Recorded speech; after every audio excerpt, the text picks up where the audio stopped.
एक अजीब-सा पागलपन ही कहूँगा मैं।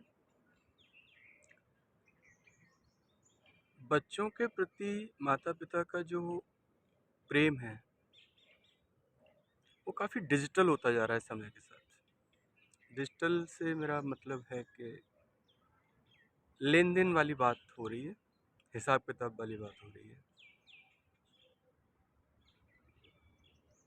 कई बार पेरेंट्स को ये कहते हुए सुना है कि वो बच्चों से ये कहते हैं कि हमने तुझे पाला, पोसा, पढ़ाया, लिखाया।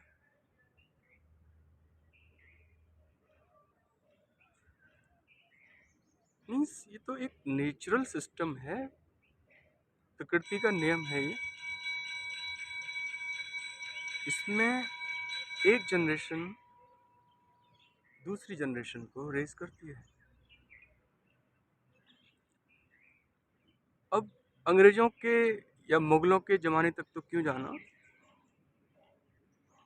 लेकिन हम अगर फ़िलहाल अपने 15-20 साल के जीवन चक्र को ही देखें, तो एक अजीब-सा पागलपन है कि बच्चे 2 साल के नहीं होते तब तक पेरेंट्स उनके लिए पर्सनल ट्यूटर ढूँढना शुरू कर देते हैं।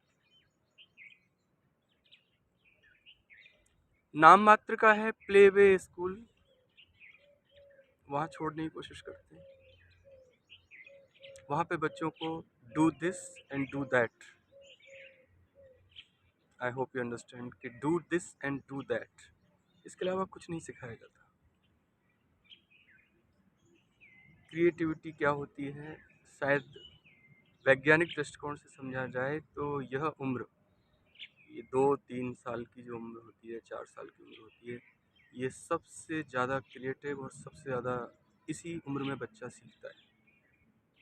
और उस उम्र में उसे आप डू दिस डू दैट में डाल दें, तो खुद ही सोचिए कि आप बच्चे के मानसिक विकास के लिए क्या कर रहे हैं। फिर एक आ जाती है चॉकलेट एज, जहाँ पे बच्चे को बहुत सारा लाड़ प्यार दिखाया जाता है।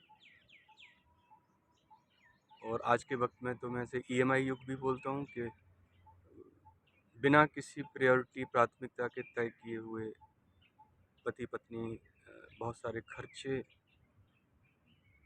करते हैं और बच्चे को अपनी एक्चुअल फाइनेंशियल कंडीशन के बारे में एहसास भी नहीं होने देते। ये एक बहुत बड़ी मिस्टेक है। बच्चे को पता होना चाहिए कि हमारे माता पिता की माली हालत है क्या। धीरे धीरे समय के साथ फिर वही सिस्टम शुरू हो जाता है। कक्षा 6 से 7 से 8 से, डिपेंडिंग अपॉन द पॉकेट, बच्चे को कोटा भेजना, तमाम डिफरेंट बड़े बड़े कोचिंग इंस्टीट्यूट्स बड़े बड़े शहरों में खुले हुए हैं। बच्चा मानसिक रूप से तैयार है या नहीं, इस चीज़ की परवाह किसी को नहीं होती। बस जेब में पैसा होता है तो बस बच्चे को बड़े से कोचिंग सेंटर में भेज दो। फिर उसका हश्र क्या होता है जो आपने कोटा में देखा ही होगा, हर साल आप सुनते होंगे। बहुत ही दर्दनाक न्यूज़ सामने आती है। और फिर भी पेरेंट्स न जाने कैसे इस कठिन निर्णय पर पहुंच जाते हैं कि बस पैसे का बैग पकड़ा और बच्चे का बैग पकड़ा और चल कोटा शिफ्ट कर देते हैं। या बच्चा बड़े बड़े शहरों में मैंने देखा है 3 बजे तक स्कूल से आकर के लंच भी नहीं कर पाता, तब तक उसको चलो कोचिंग। कोचिंग जाने में आधा घंटा, आने में आधा घंटा, कोचिंग का समय 3 घंटे। बच्चा जी कब रहा है। मैं ये नहीं कह रहा हूँ कि बच्चे को पढ़ाना नहीं है, बिल्कुल पढ़ाना है। और यही वजह है कि अब जाकर के भारत सरकार को भी हस्तक्षेप करना पड़ा। मिनिस्ट्री ऑफ एजुकेशन ने 18 जनवरी को शायद एक गाइडलाइंस इशू की है, जिसमें क्लियरली कहा है कि ये गाइडलाइंस होने चाहिए तमाम मार्केट में जो कोचिंग सेंटर एग्जिस्ट कर रहे हैं। अब बात आ जाती है डियर पेरेंट्स आप ही के पास, कि क्या अभी भी आप अपने बच्चों को आंख बंद करके किसी भी कोचिंग सेंटर में भेज रहे हैं। जब सरकार ने ये मान लिया है कि पिछले 13 साल में बहुत सारे बच्चों का भयंकर लॉस हुआ है, जान का लॉस हुआ है, उनकी मेंटल पीस का लॉस हुआ है, बच्चे डिस्टर्ब हुए हैं, बच्चों ने माँ बाप के कहने में आईआईटी के एग्ज़ाम्स क्लियर कर लिए, आईआईटी से बीटेक की डिग्री ले ली, लेकिन बाद में आईआईटी के द्वारा जो पढ़ाई की उस तरह का कोई जॉब भी नहीं स्वीकार किया। तब उन्होंने यही कहा कि हमें वो करना है जिसके लिए हम इस दुनिया में आए थे।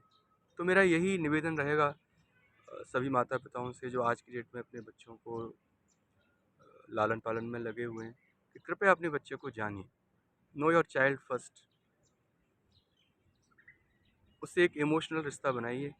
इमोशनल क्या है, आपका बच्चा है, आपका वही रिश्ता बनाए रखिए जिस रिश्ते के लिए आप जाए जाते हैं। बस एजुकेशन कोई बहुत बड़ी चीज़ नहीं है, बच्चे को मेंटली स्ट्रांग बनाइए, मोटिवेट रखिए, लॉ अबाइडिंग सिटीज़न बनाने की कोशिश कीजिए, देखिए वो क्यों नहीं पढ़ेगा, ज़रूर पढ़ेगा। जय हिंद।